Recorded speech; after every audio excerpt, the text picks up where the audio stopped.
Okay, so is an aquaponics system expensive to maintain? Excellent question, and such a vital one with the cost of living going up, crikey.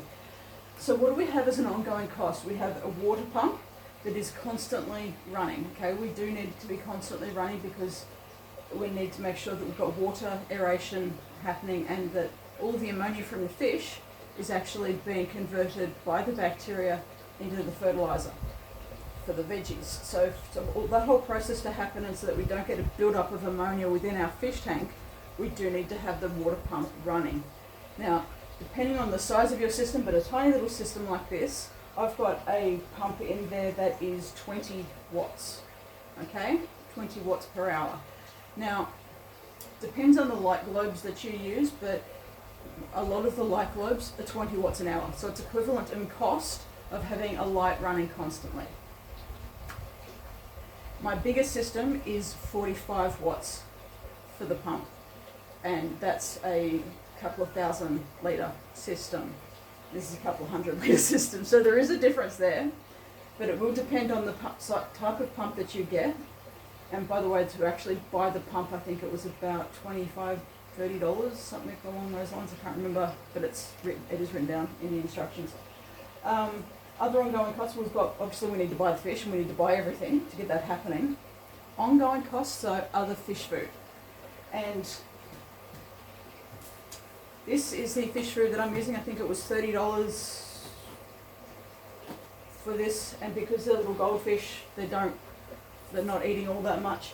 If I was using the food from my aquaponics system, like my bigger aquaponics system, it's bigger, higher protein food. That will depend on the type of fish that you have, but if you're looking for a little goldfish type system, the cost of food, it is a cost. You do need to be aware of it, so $30 then will do me a good few months, and that's it. As far as the veggies are concerned, start them from seed. Why go to your hardware store or your nursery and spend $5 for a punnet? Grow your own. Cut costs, grow your own. You can actually put seeds straight into this media as well. People don't often think you do and think you have to grow seedlings externally. Absolutely not. You can grow them straight in here, straight from seed. In fact, I've got one, you can't see it, but it's right up the back because I had the seeds on my hand, because I do actually sprout them separately purely. If I'm sprouting them and growing them in a different area, I can grow a lot of them in my little hothouse here because it's got the stands. So I can grow a lot there, whereas, and that takes up the room over there, whereas this gives the room for the plants to actually just thrive and grow. So if you've got room to be able to have that little hothouse set up, sweet, grow your own seedlings.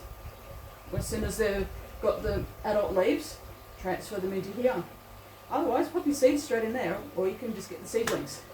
That is the ongoing cost of an aquaponic system. Small one, but that's the ongoing expenses.